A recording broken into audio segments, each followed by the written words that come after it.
Shalom. Shalom. When you see me and you hear me use that term, and there's no difference, so shalom is just fine. Just so you know, when I say shalom, that's ancient Hebrew. Shalom is modern Israeli Hebrew. I'm not saying one's bad, it says hello and goodbye, so it's all good. I just wanted to say that because I always say shalom. Doesn't mean anything better or worse. So that out of the way, let's talk about the rewards. Because they're not what you think. Their purposes and the rewards are greater than you think. Let's ease the hearts first. Showing the good news and the truth of the word.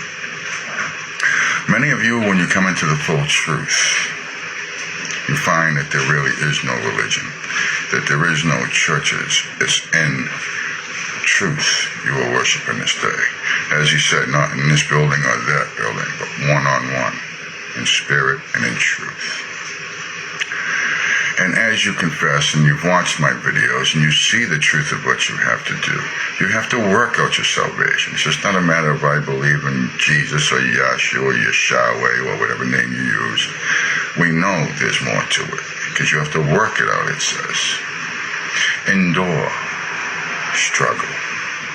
So as you awaken, a lot of you find that your husbands or your wives leave you. Or you might still be in the house, but you know they're lost and you worry about them. They're damned. You want them to come to the truth.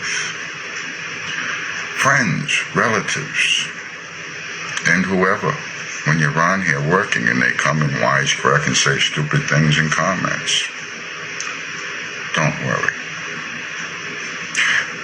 I'll speak to the heart and the ones that you love and care about. You keep going and you endure to the end. Never denying the way of life, his name, the kingdom. Keep growing and being you even when they hate you and persecute you of those close to you you love. Because as it is written, he said, when this is done, I shall petition the Father of the desires of your heart, and they shall be granted you. Maybe, not if. As it is written, he knows the desires of your heart before you ever ask. That best friend is a child who is deep in your heart. You might not always consciously remember him or her. But this is the love in your heart. Your wife or your husband, your cousin or your sister or your brother or a friend that you truly love, who may hate you now, but you truly love and you're concerned of their damnation, you're concerned of the lake of fire. As it is written, he knows your desires before you even ask. As it is written, when it is done, he shall petition the Father without you asking. He's petitioning the Father of that love in your heart. And if they live through this or die in this, as your reward, they will be back for 1,000 years. You don't keep going because of this. I say this to relieve the burdens of your heart because I tell you the truth. I just gave you the words in the scriptures that you're all familiar with, and I can go much deeper and many more precepts. This is your reward. And you won't be a big shot, but they know they were brought back for that 1,000 years to have another chance because of you. Your poverty and your struggle. Because of your fight not to get that hate and that anger out, that frustration. Now let's get to, like in Revelations when you read, streets of gold and buildings. And when you people imagine this, many people look at this as, almost in, we'll call envy. That's not what this is about. the New Jerusalem. And the kings and queens will get crowns. You'll get gold and all these riches. Why are you getting these? Because you give it to the people and take care of the people. But here's something even of the greatest purpose when you see streets of gold. Why are the streets gold? Because once the streets are laid, now there's no taxes. They don't need to fix the potholes in the road. They don't need to rake the dirt roads to keep them smooth.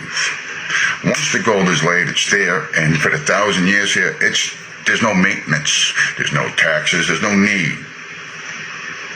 Why are the mansions and the buildings and the structures of these fine stones, of hard stones, of jasper and all these precious stones of beauty and color? Because they're hard.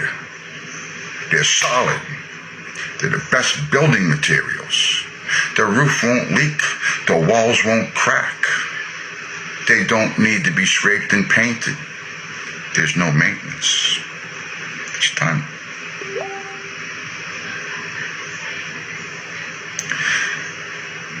It's not to look at and envy.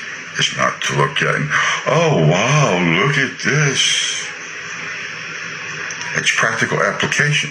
It makes sense, and it's the facts. They're gold because once they're laid, they're done. The buildings and the structures are solid.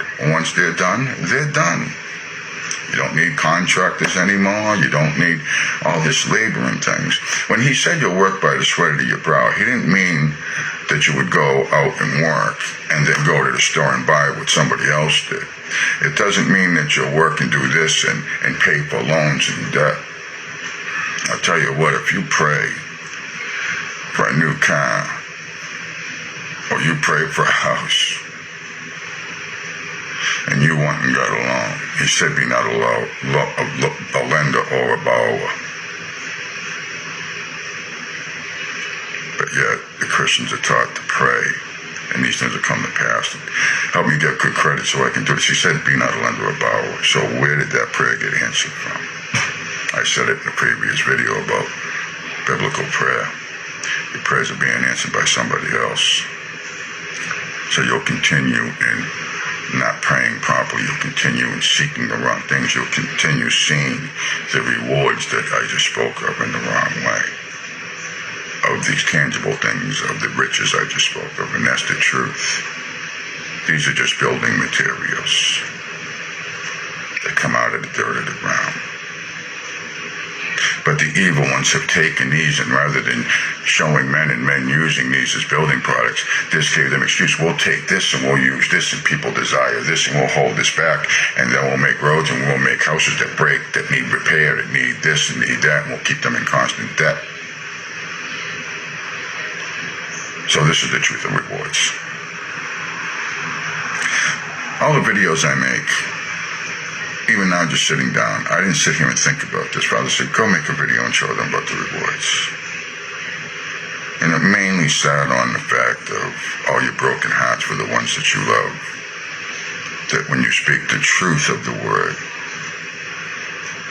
or been thrown out of your congregations because you started saying, hey, pastor, teacher, preacher, deacon, whoever, I was reading, all right, saw a video and somebody said this or somebody said that, and I looked and this makes sense. These are the true Hebrew Israelites. That don't matter, get out of this church. And all these other things. Or you tell them the truth about money and debt. Vanity. Loans. I'll tell you one thing, if you ever prayed for a car or a home, or a pair of designer shoes or a designer purse or some kind of a fancy outfit that you liked and then you got it, it didn't come from him. Did not come from him. He would not give you what he told you not to do, go in debt. He would not give you a $500 purse or a $700 pair of shoes or a $1,000 suit when somebody else is starving. When a decent pair of used clothes or just a regular shirt would do. He wouldn't give you vanity when he says vanity, is garbage. Stay away. I love you all. This is a very short video. He moved me to do it. Keep going. Keep walking in the truth. Keep the desire of the love of the truth that will save you. Because those who stop, those who go halfway, those who make excuses, those who just pick and choose, hello, and bless you all. When you comment, I'm not ignoring you. He moves and I'm speaking, and I can't, it gets me off track like it just did, but that's okay. It was nice to say hello, and hello to you, brother. Or sister, I can't see. It's so small. And Edwin, I want to thank you for asking today about prayer. And I do know, but I'll still say I hope that the video that Father used you in Christ to move to ask me that question about how can I improve my prayer life, or how do I pray more properly or correctly, or whatever the case may be. I hope that video, and thank you for asking, because then he moved. That hit me hard. My poor brother in poverty. But you're not in poverty. I'm poor too. I have no money. This is not my home. I have no home. And yet I'm a rich man. How? Well, just look at all of you. I have no reward later in this. I don't need nothing. There's nothing for me. I'm not a ruler later. I'm not a king later. There's no riches and gold for me. In this life, the desires of my house, my heart will be granted me. My mom and my dad of the flesh that brought me into this world. My brothers who have hated me for over 30 years. I have 6 of them. I'm the youngest of 7 sons, no sisters. 30 some odd nieces and nephews. Everybody's ashamed of me.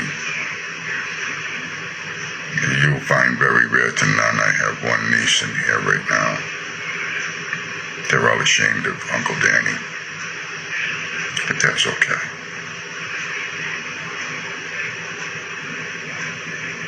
Because my love in my heart is there. And everybody knows, once your family knows where you stand, once your friends know where you stand, you don't have to beat them up with the truth anymore. Leave them alone. It's free will. Let them choose. And let the concerns of what happens to them leave you and continue in your work. Knowing that in the end, that he knows the desires of your heart before you ever ask. And then in another place it says, Christ says, I shall petition the Father of the desires of your heart when you finish your work, and they shall be granted you. Even the ones you think you forgot of 30, 40, 50 years ago for you who are older and older women and men. Those old friends as a child that you held dear, that here now and then, every once in a while, cross your mind, wondering how they are. When it's the true love in your heart, you will see them again, not because they deserve it, because it's your reward, and they will have chance. Because that's our Father's hope that all are saved. This is not the end of the road. At the other side of this tribulation, which is just under 6 years left, you'll see some beautiful things. And as many as will be wiped out, and as many who will die, as we know, there'll be plenty of room left for those of the remnant. It's a remnant. It's not everybody saved. It takes work, working out your salvation, endurance. They will be back. So let this burden be relieved from you.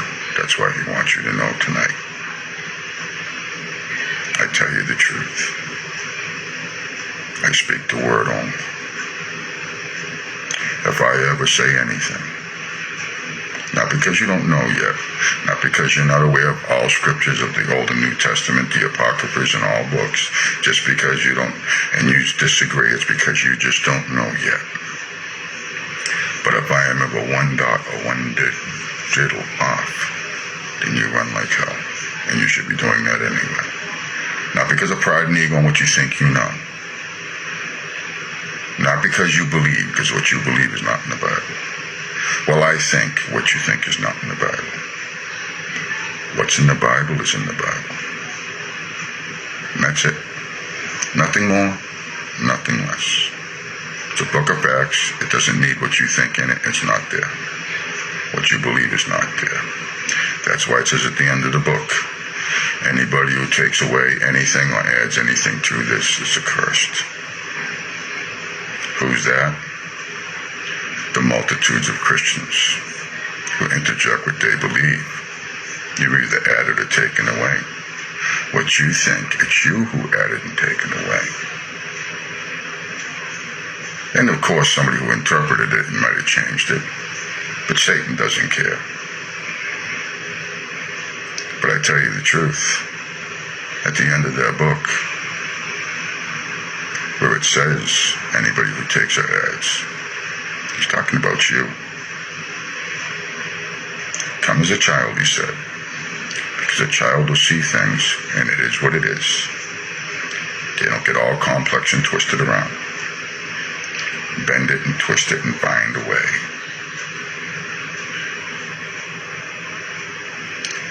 The love of your hearts, they will return.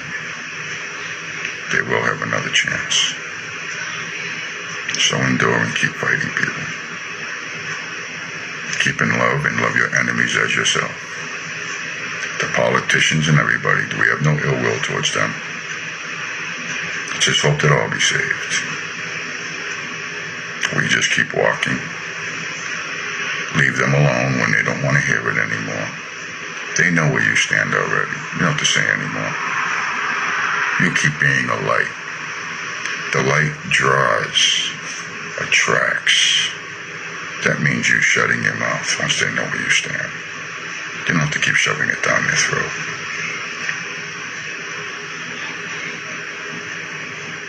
I love you all. Tawada Shalom.